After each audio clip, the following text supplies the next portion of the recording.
हिम्मत बनाने वाला यह चरित्र है।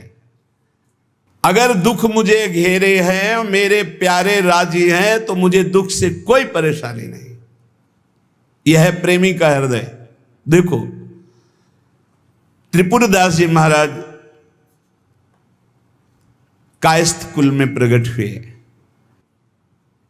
ब्रजमंडल में शेरगढ़ है, वहां इनका जन्म हुआ था, वहां के निवासी थे। और आपके पिता राजमंत्री थे। बचपन से ही भगवत भक्ति के संस्कार थे। जिनमें कुछ दिव्य प्रकाश होता है वो बचपन से भगवत भक्ति का। जिनको ये लगता है कि जवानी में विषय भोग ले और बुढ़ापे में भजन करेंगे तो भूल जाए। बुढ़ापे में मन को प्रभु में नहीं लगाया जा सकता। यदि आपने जवानी में भजन का अभ्यास नहीं किया तो बुढ़ापे में नहीं होगा। बुढ़ापे में प्रपंच ही होगा, पक्का विश्वास मान लीजिए। और जितने भी दिव्य महापुरुष हुए हैं, जिनके जीवन प्रकाशित हुए हैं भक्ति अध्यात्म की ऊंचाई में, वो बचपन से श्री भगवान में लगे। त्रिपुरदास जी के घर में राजमंत्री पिता थे, पर बहुत ही सुंदर भक्ति के संस्कार थे। एक बार आप पिता के साथ आगरा से किसी कार्य के लिए गिरिराज जी आए, तो यहां ठाकुर श्री श्रीनाथ जी का दर्शन किया। यही विराजमान थे अन्योर में, जहां जतीपुरा इधर ठाकुर जी यहीं प्रकट हुए हैं। श्रीनाथ जी अपने ब्रज के हैं, गिरिराज जी के। ऐसा सुंदर रूप श्रीनाथ जी का कि नवीन किशोर अवस्था लुभायमान हो गए।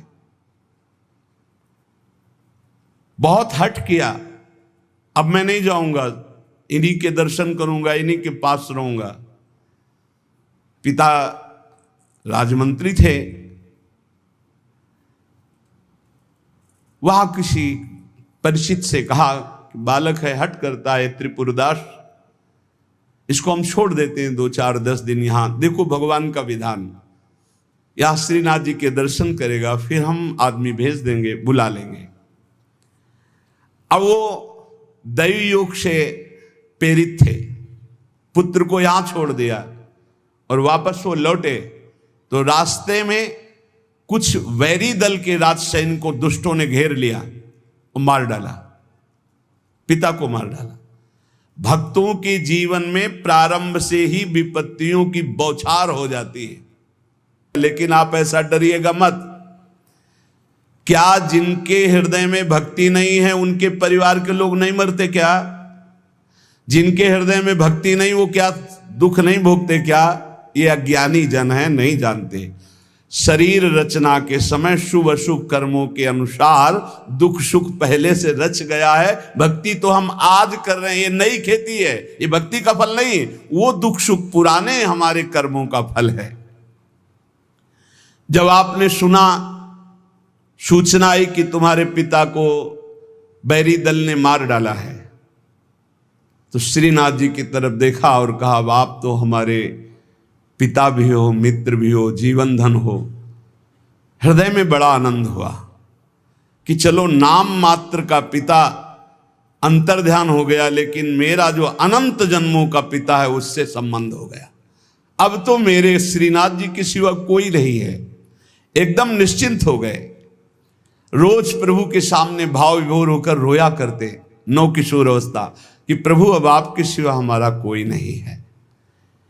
एक दिन वल्लभाचार्य भगवान आचार्य चरण, जिनके दुलारे लाडले श्रीनाथ जी हैं, वो सेवा में आए तो देखा है बालक बहुत एक दृष्टि से देखता है, रोता है।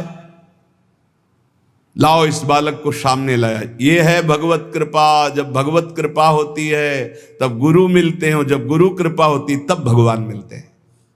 जब भगवान की कृपा होती तब गुरुदेव मिलते हैं, संत मिलते हैं। जब द्रवहि दीन दयालु राघो तो साधु संगति पाइए। और जब संत द्रवित होते हैं तब भगवान का साक्षात्कार होता है। बुलाया और परिचय पूछा, कौन है ये? तो कहा अमुक राजमंत्री का पुत्र है, इनके पिता यात्रा में मारे गए हैं। और ये बहुत आसक्त चित्त होकर श्रीनाथ जी को देखते, श्रीनाथ जी से रोते हैं। त्रिपुरदास जी ने साष्टांग दंडवत किया वल्लभाचार्य जी को और कहा प्रभु मैं मात्र पितृहीन, न मेरे माता है न पिता है, मैं अनाथ बालक हूँ, बस मेरे नाथ तो श्रीनाथ जी ही हैं और आपके श्री चरणों का आश्रय दे दिया। प्रभु मुझ अनाथ दीनहीन को आप स्वीकार कर लीजिए।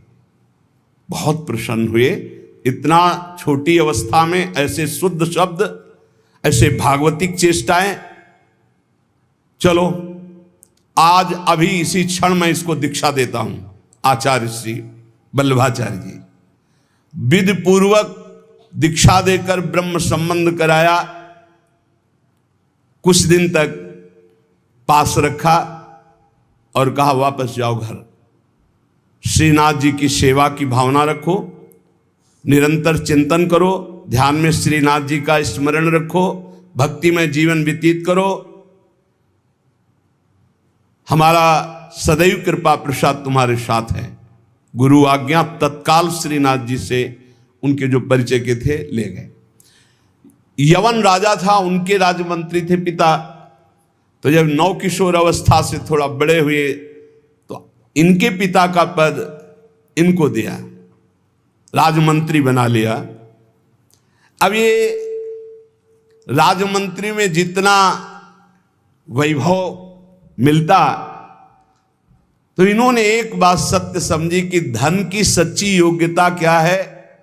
बोले संतों के मुख में चला जाए, संतों की सेवा में चला जाए, भगवंत सेवा में लग जाए, सो धन धन्य प्रथम गति जाकी। धन की सार्थकता है। ये भागवतिक सरकारी बैंक है। जैसे भारतीय सरकारी बैंक में जमा करो जब चाहो ले लो ब्याज सहित, ऐसे भागवतिक सरकारी बैंक है। गौ संत जन, ब्रह्म ऋषि जन, भगवान किसी विग्रह की अर्चा पूजा और किसी ऐसे असहाय की जो बीमार है, जो अपवित्र है, असमर्थ है, उसकी सहायता भगवत भाव से कर देना, उसमें जो धन खर्च होना, ये सब भागवतिक बैंक में जमा होता है। आपको मिलेगा, ब्याज सहित मिलेगा। हमारे प्रभु की बैंक में परसेंट बहुत ज्यादा मिलते हैं। 1 रुपया का लाख गुना ब्याज मिलेगा। दे के ये जो आप देखते हैं कि अमुक अमुक पद पर बैठ गया, अमुक राजा बन गया, अमुक अमुक बन गया, ये पूर्व जन्म का है। पूर्व जन्म का आप देखते हैं छा गया, ये पूर्व जन्म का सुकृत है। वैभव ऐश्वर्य चरण चूम रहे, वाह वाही हो रही, ये सब पूर्व का पुण्य है, 1 का लाख गुना। पर इस बैंक में विश्वास नहीं होता, किसी किसी को विश्वास होता है। और इस बैंक में जमा कर देने पर अगर आपने कह दिया तो तत्काल वो फल जो गुणा करके आपको प्लस मिलना था नहीं मिलेगा। ध्यान कर लेना। यदि माइक से हो गया कि अमुक जगह के अमुक भगत ने 5,000 रुपए दान किए, भगवान इनका मंगल करें, तालियां बज गई, हो गया, उड़ गया, आपके बैंक का ब्याज उड़ गया। जैसे सभा में खड़े होकर अपने पाप को स्वीकार कर ले तो उड़ गया, खत्म पाप। ऐसे सभा में यदि पुण्य स्वीकार कर ले तो खत्म।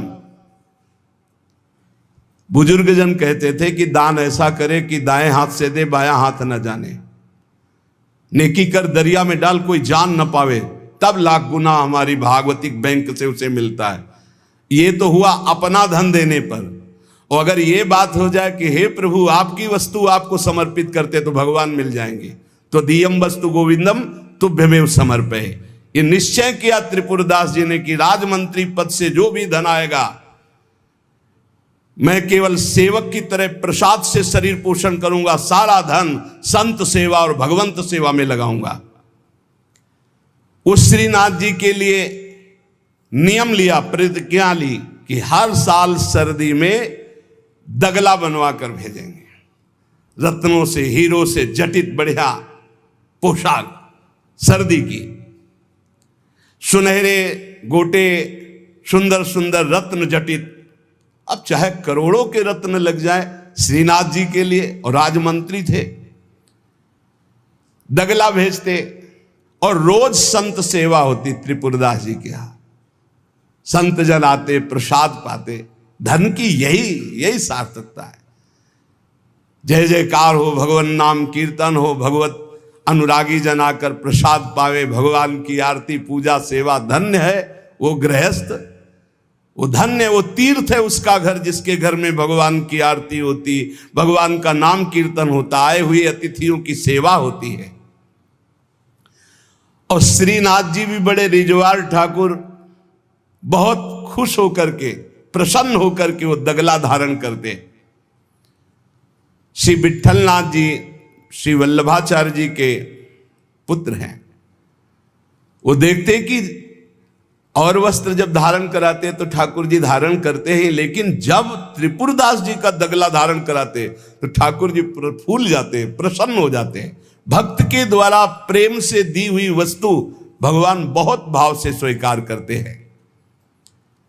सब दिन होत न एक समान, एक समय ऐसा भी आता है जो बहुत ही अंधेरे का होता है, एक समय प्रकाश का आता है। जैसे दिन रात ऐसे सुख और दुख।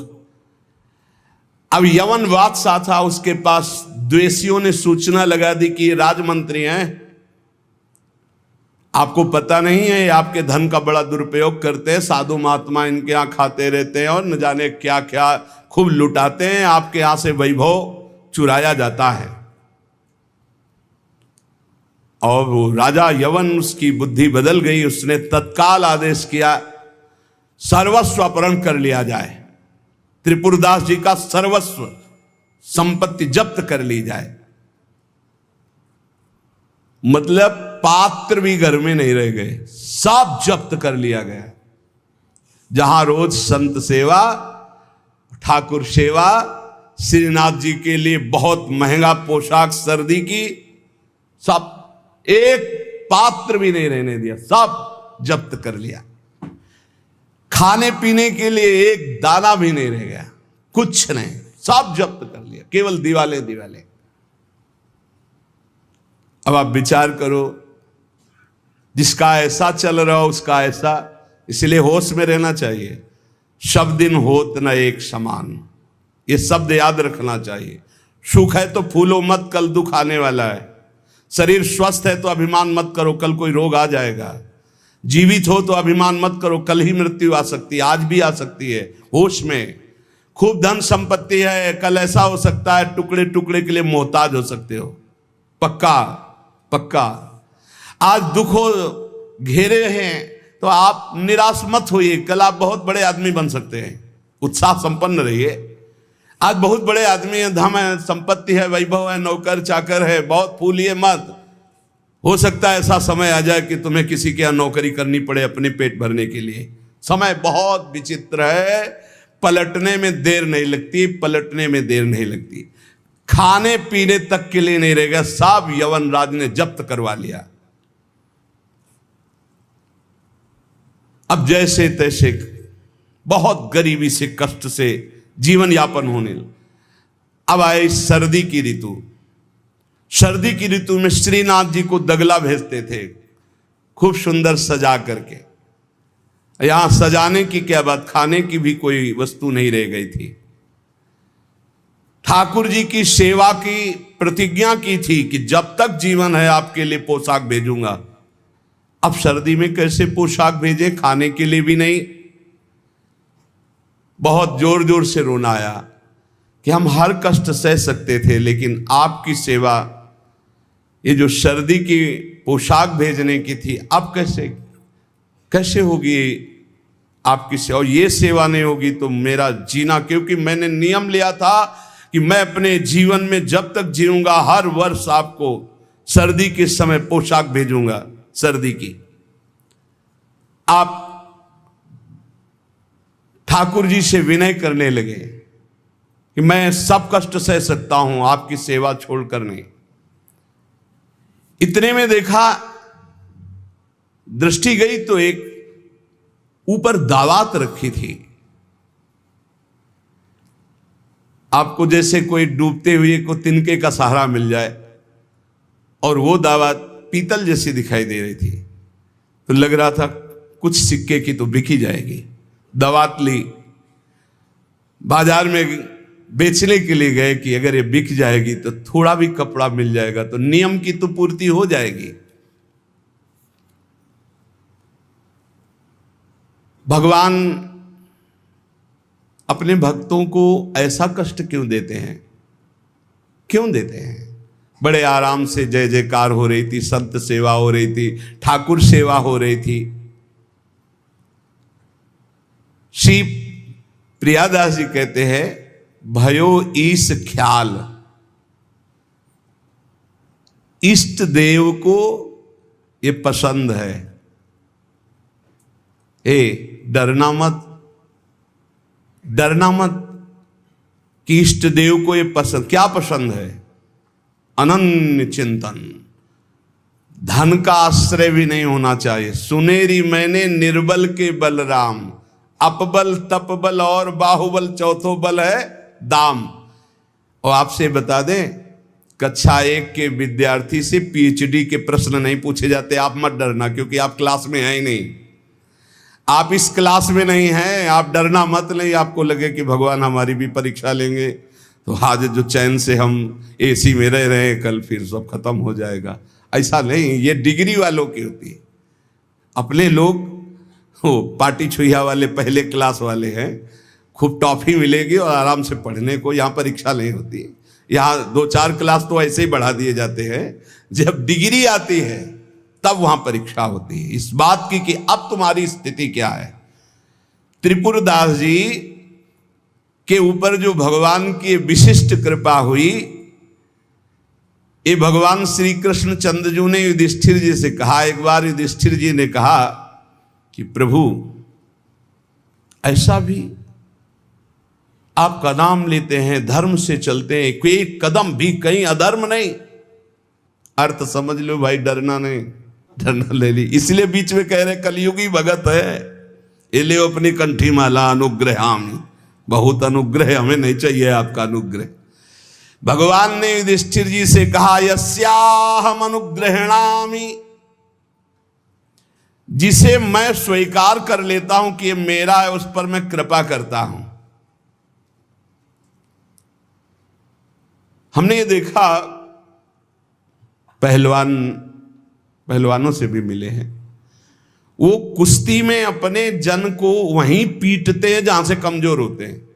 जैसे यहां मारा, बोले अब 1000 बार यही मारेंगे, वो 1000 बार मारेंगे यही थपाड़ा, 1000 बार मार के फिर गिरा के टिहुना से मारेंगे यहां। और जब टिहुना सह गए तब कहेंगे हाँ ठीक है लड़ो, क्योंकि हमने पक्का कर दिया अब यहां तुम्हारे कोई मारे तो तुम फेल नहीं होगे। ऐसे कुछ जगत गुरु श्री कृष्ण हैं। हमारा ये पार्षद कमजोर कहां से हो सकता है? जहां कमजोर वहीं मारा जाता है। बड़ा सुविधा भोगी तो सुविधा पर ही मार चलेगी, अब सुविधा के बिना भी भजन हो सकता है। उस समय तुम्हारी मांग क्या होगी, सुविधा या भगवान? त्रिपुरदास जी किस लिए रोए? कि आपकी सेवा का प्रण लिया था, वो सेवा की पूर्ति। भगवान कह रहे कि जिस पर मैं कृपा करता हूं पहले उसका धन बल अपहरण कर लेता हूं। ये धन बल अपहरण कर लेता हूं। जब वो निर्धन हो जाता है तो सगे संबंधियों का अपहरण कर लेता हूं, या तो सगे संबंधी छोड़ देंगे। देखा ना, पिता रास्ते में ही राधे श्याम। बहुत कृपा समझना कठिन है। सुनाया था एक बार भगवान शंकर की कृपा। माता पार्वती जी से कहा चलो मैं आपको अपने भक्त के दर्शन कराता हूं। बोले चलो प्रभु। तो बोले पहले अभक्त के दर्शन कर लो, तब भक्त के दर्शन आप सुख पाओगे। तो गए तो सुपारी कतर रहे थे बैठे, इसमें बढ़िया गद्दा लगा हुआ था, गिरदा लगा हुआ, 50 गाय 50 भैंसे दूध दुही जा रही थी। प्रातःकालीन का समय था। संत वेश में गए और कहा भगत जी 100 ग्राम दूध दे दो, शालिग्राम भगवान को स्नान कराना है। चल दिया सुबह से, और क्या क्या बोलना।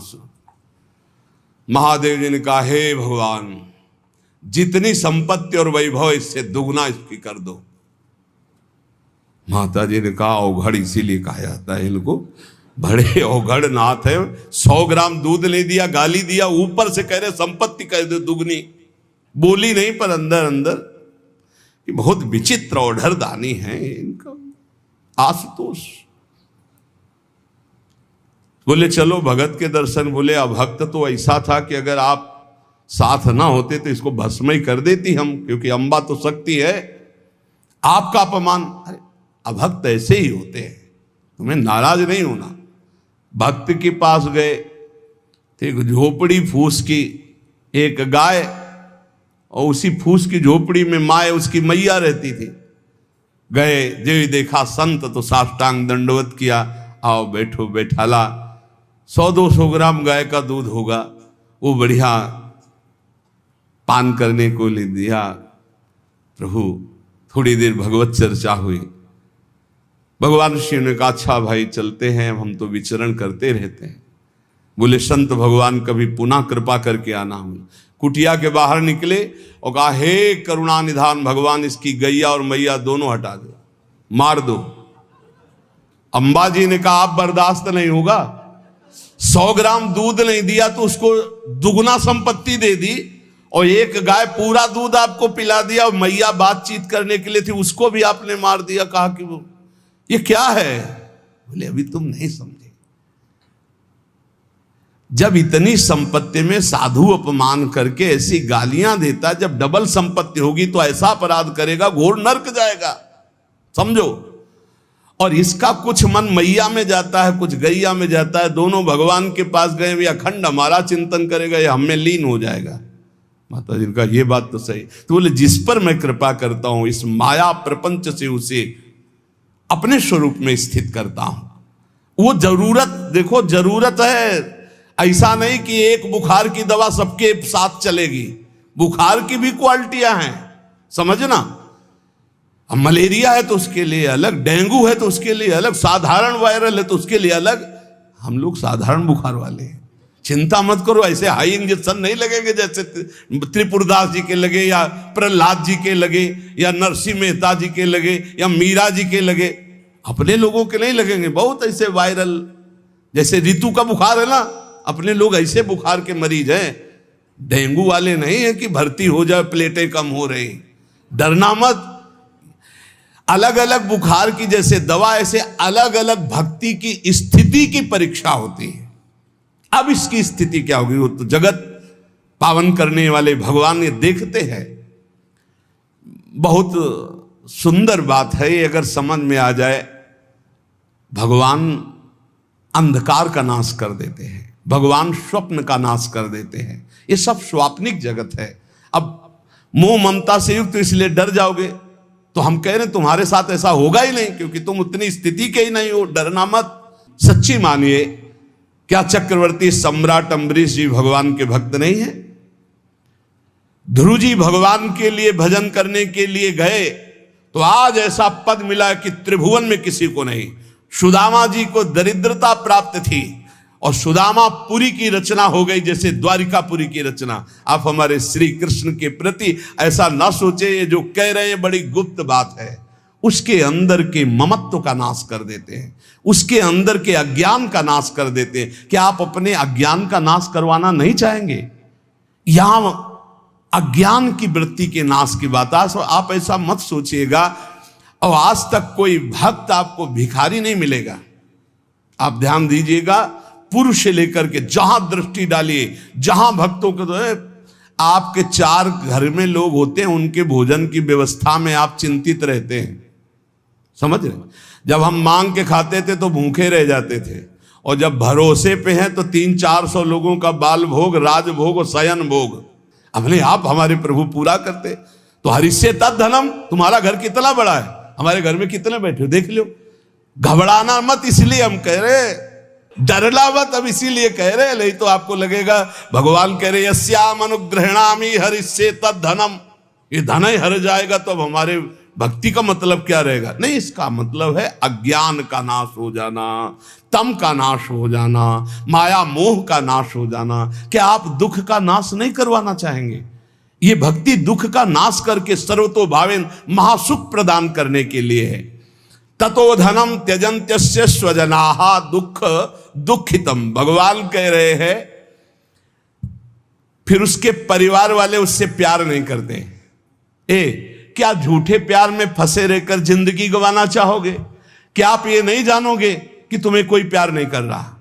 क्यों झूठ में जीवन व्यतीत करना चाहते हो? सच्ची कोई प्यार नहीं कर रहा, कोई प्यार नहीं। अपने सुख के लिए प्यार कर रहा है, कोई तुम्हें प्यार नहीं कर रहा। तो भगवान कह रहे हैं मैं परिवार से भी उदासी पैदा, कोई उसको प्यार नहीं करता। असलियत में आ गई बात कि कोई प्यार नहीं करता। फिर कह रहे हैं कि जब वो व्याकुल चित्त हो जाता है, कोई उसे प्यार नहीं करता, ऐसा लगता है सब मुझे छोड़ दिए, तब मैं एक रास्ता देता हूं अपने भगवत प्रेमी महात्मा का। वो विशुद्ध संत से मिलता है, और जब संत से मिलता है तब मैं उसे अपनी कृपा से ऐसा सराबोर कर देता हूं, अनुग्रह की वर्षा कर देता हूं, और वो मेरे में डूब जाता है। महाभागवत जन्म जन्मांतर के पापों का नाश करके महान सुख की प्राप्ति, ये है रहस्य हमारे प्रभु का, जो भक्तों के जीवन में जगह जगह पर दुख दिखाई देता है। वो हर मोड़ में ईंट खड़ी कर देते हैं, इधर चल सीधे। ये इतना फिसड्डी मन है कि अगर वो कृपा न करे तो माया में फंसा रहे, पर वो ऐसे ईंट रखते चले जाते, निकल मेरी तरफ बढ़कर आ जा। अब त्रिपुरदास जी बाजार गए तो उस समय उन्हें 100 पैसे मिले, 1 रुपया। 1 रुपया कपड़े की दुकान में गए, मोटी मार्किंग को। अब जहां इतना कीमती वस्त्र, सोने के गोटे, हीरे लगाकर सुंदर ऐसी पोशाक भेजते थे, वहां आज स्थिति की मार्किंग कैसे ठाकुर जी को भेजे? लाल रंग से लगा, लाल रंग अनुराग का रंग, सफेद मार्किन लाके आंसू गिरते जा रहे हैं कि नाथ ये मोटा मार्किन आपके तो दास दासियों के लायक था, आपको कैसे? पर कुछ नहीं है। अनुराग में भीने हुए नेत्रों से अश्रुधार बह रही है, हृदय में भारी दीनता है, और ऐसी ही वस्तु प्रभु को बहुत पसंद आती है। अहम से अगर दी जाएगी 5 किलो सोने का छत्र, तो 4 लाख योजन का सोने का पहाड़ है उनकी इस मृत्यु लोक में। 5 किलो क्या होता है? साहस नहीं हुआ, रंगा लाल रंग में, प्रेम रंग में रंग कर रख लिया, पर साहस नहीं हुआ कि मैं जाकर के श्रीनाथ जी को दूं। कैसे दूं? अब उनके मन में एक बहुत पीड़ा है, और देखो भगवान अपने भक्त की बात को अंतर से जानते हैं। त्रिपुरदास जी के हृदय में दैन्य, और दैन्य भगवान को बहुत प्रिय है। यही दरबार दीन को आदर रीति सदा चली आई। भगवान को मूल्यवान वस्तुएं प्यारी नहीं, भगवान को जो प्यारी वस्तु है वो दैन्य है, दीनता। जेहि दीन प्यारे वेद पुकारे, द्रवो सुश्री भगवाला। इतने में विधान बना, गोसाई जी के सेवक श्रीनाथ जी की सेवा के लिए जो भक्तजन थे उनके यहां विचरण किया करते थे, अचानक दृष्टि में पड़े त्रिपुरदास जी के। देखा ये तो श्रीनाथ जी के सेवक हैं जो गोसाई जी के पार्षद हैं, और ये तो सेवा सामग्री श्रीनाथ जी को पहुंचाते हैं। तो आपने प्रणाम किया, घर लिवा गए, कुछ खाने पीने के लिए व्यवस्था ही नहीं। कैसी कैसी, कहां राजमंत्री का सुख और कहां, बहुत संकोच में भरे हुए वो मार्किन निकाल के लाए जो लाल रंग से रंगी थी,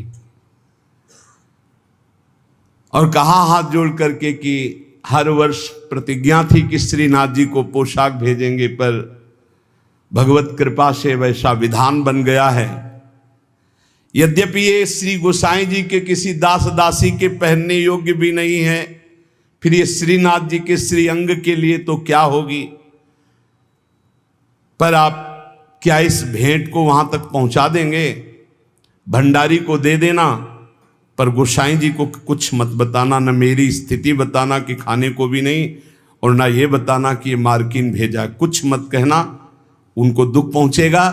केवल भंडारी को दे देना, वो जो चाहे जैसे चाहे, यद्यपि वे श्रीनाथ जी के योग्य तो है ही नहीं। देखो, भगवान भावोत्सवेन भजताम रस कामधेनु है। बड़ा हृदय में सुख हो रहा है उस वस्त्र को लेकर। वो जो भगवत पार्षद है, आज तक उनको ऐसी भेंट, इतनी भेंट मिलती थी श्रीनाथ जी के पास ले जाने के लिए, लेकिन ऐसा सुख नहीं होता था जैसा त्रिपुरदास जी ने रो करके जब मार्किन दी लाल रंग से रंग के, उनको एक अपार सुख हो रहा है। त्रिपुरदास जी का वस्त्र लेकर बड़े प्रेम में डूबे हुए भगवत पार्षद गए और भंडारी जी से कहा कि आपसे तो कुछ छुपाव है नहीं, ये त्रिपुरदास जी का दिया हुआ वस्त्र है, यद्यपि बहुत कष्ट में उनका जीवन है, फिर भी उन्होंने ये सेवा भेजी। आप इस सेवा का आदर करना, अपमान मत करना कि कहीं फेंक दो, अरे मार्किन कहाँ ठाकुर जी के श्रीअंग पोशाक वाले। तो उन्होंने, भंडारी ने कहा कि इसका सही प्रयोग करेंगे। तो जो ठाकुर जी की पोशाक थी उसको बांधने के काम में ले लिया। उन नए वस्त्र जो मार्किन आई उसमें रखकर ठाकुर जी की पोशाक बांधकर और उसे अलमारी में रखने। परम स्नेही ठाकुर जी कांपने लगे। जब श्रृंगार हुआ तो सर्दी का समय था, कांपने लगे श्रीनाथ जी। जब श्री आचार्य चरण सेवा में गए तो कहने लगे मुझे बहुत जोर की ठंड लग रही है। ठाकुर जी बोलते हैं निज जनों से, जैसे हरिवंश महाप्रभु से राधा वल्लभ जी बात करते थे, बंचंद महाप्रभु से बात करते थे, बिहारी जी से स्वामी जी महाराज, विठल विपुल देव जी, बिहारिन देव जी। अब हम लोगों की जाकी रही भावना जैसी प्रभु मूर्ति देखी तिन तैसी। मुझे ठंड लग रही बहुत जोर की। बोले जय जय, अभी उपाय करता हूं। तत्काल बड़े गरम गरम महंगे वस्त्र धारण कराए। ठाकुर जी फिर बोले बहुत ठंड लग रही है, बहुत ठंड लग रही। कहा जय जय, अभी उपाय करते। तुरंत अंगीठी जलाई गई, सामने अंगीठी ऐसे सुंदर नवीन कोमल